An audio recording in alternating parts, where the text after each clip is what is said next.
La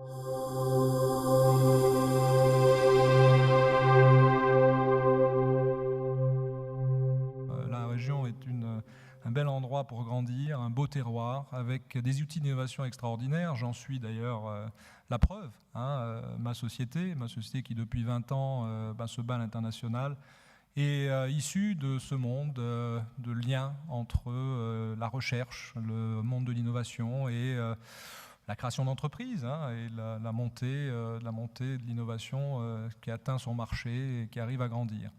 Cet outil qui a été voulu par la région, soutenu par la région et par l'État au niveau des financements, bien cet outil, il a été créé il y a 4 ans. J'avais pris un mandat de 3 ans, donc j'ai été renouvelé et j'ai tenu à accompagner cette année de transition pour passer un relais dont je parlerai. C'est important de passer ce relais.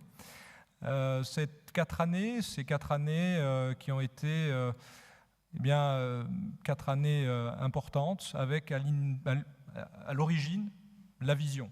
Je suis le président de cette association. On m'a donné cette mission. Cette mission, c'est de créer un outil qui met en lien 3000 entreprises innovantes, futures 20 000, mais au départ 3000 identifiées, et d'arriver en 4 ans à donner une vision à cette structure qui puisse être portée initialement par son président, par son directeur, et aujourd'hui, un outil de planification stratégique être porté par l'ensemble de ses personnels.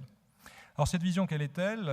C'est de faire de l'Hardy ce guichet, sinon unique, au moins privilégié, d'experts qui sont capables d'accompagner un chef d'entreprise dans sa démarche d'innovation jusqu'à le faire rencontrer une offre qui vient du public, du privé, comme il était mentionné par Bruno, lui faire comprendre où peut se trouver la réponse à son besoin d'innovation dans tout ce système d'innovation très riche, très important, et la région Rhône-Alpes, je le répète, a énormément d'atouts dans ce domaine.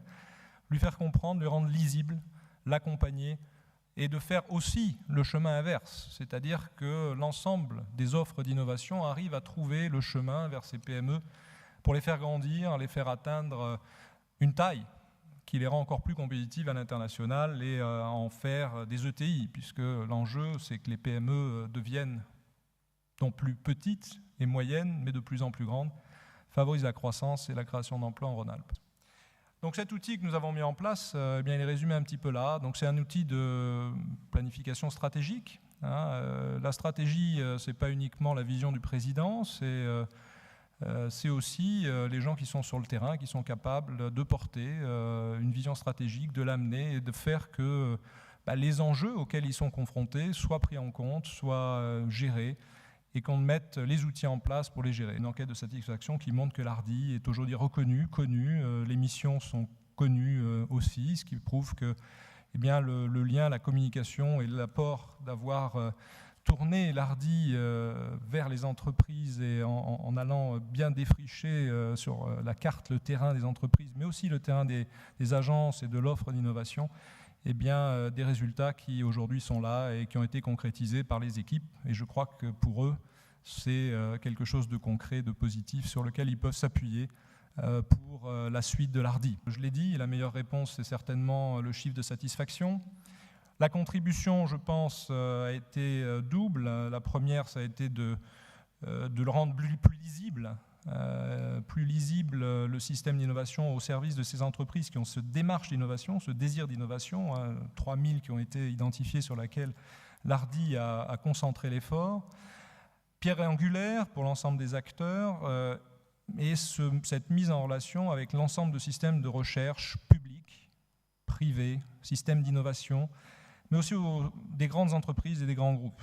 Et je crois que ça a été l'impulsion de l'année supplémentaire que j'ai accepté de prendre. Je pense qu'on a bien fait notre travail auprès des systèmes d'innovation, recherche publique, les différentes structures extrêmement riches, les pôles de compétitivité, toutes ces structures d'innovation et cette offre d'innovation, 200 structures qui ont une offre d'innovation en Rhône-Alpes, mais aussi aller voir les grands groupes pour que cette démarche soit aussi une mise en lien entre l'innovation dans les grands groupes et les PME à travers le pacte PME. Ça a été une démarche importante pour que les PME, les entreprises innovantes ne soient pas vues comme, je dirais, des sous-traitants qui passent uniquement par le service achat des grands groupes, mais soient vus comme des partenaires avec lesquels on travaille dans le domaine de l'innovation. Voilà, je terminerai en disant que je suis un chef d'entreprise. J'ai pris cette mission, je l'ai pris en chef d'entreprise. Nous avons mis un certain nombre d'indicateurs qui permettent, comme tout chiffre, c'est pas le chiffre qui est important, c'est ce qu'on met derrière. C'est aussi cette capacité, à travers les chiffres, de comprendre les enjeux, les missions. Ce n'est pas la valeur absolue du chiffre, c'est sa progression. C'est de regarder comment on peut s'améliorer. Et la progression de la satisfaction est pour moi une satisfaction pas personnelle, mais une satisfaction pour l'ensemble des acteurs qui ont fait confiance à cette transition, les personnels, mais aussi les financeurs, et tous les gens qui sont dans cette salle, qui sont les parties prenantes, les stakeholders, comme disent nos amis américains, les parties prenantes d'une structure comme l'ARDI, qui est au sein d'un écosystème. Une entreprise, et je crois que vous en êtes tous les chefs d'entreprise ici présents, ce n'est pas un homme seul, ce n'est pas une entité seule, on est au cœur d'un écosystème, c'est une responsabilité sociétale, c'est des droits et des devoirs, c'est beaucoup d'impact dans sa région. Je crois que c'est important que l'écosystème soit mis en avant. L'écosystème de l'ARDI, c'est tous les acteurs de la région Rhône-Alpes qui travaillent autour de nous. Cet écosystème est riche. Il est en support de structures comme l'ARDI. Et l'ARDI peut certainement jouer un rôle important dans l'avenir pour aider encore plus les entreprises, aider encore plus les différents acteurs de l'innovation et aider encore plus, je l'espère, l'équipe de France gagnante nationalement et internationalement, puisque l'innovation, comme on l'a dit aujourd'hui, ce n'est pas un plus, c'est un devoir pour les entreprises pour grandir et créer de l'emploi et une retombée sociétale et de la création d'emplois. Je crois que c'est important dans ce domaine.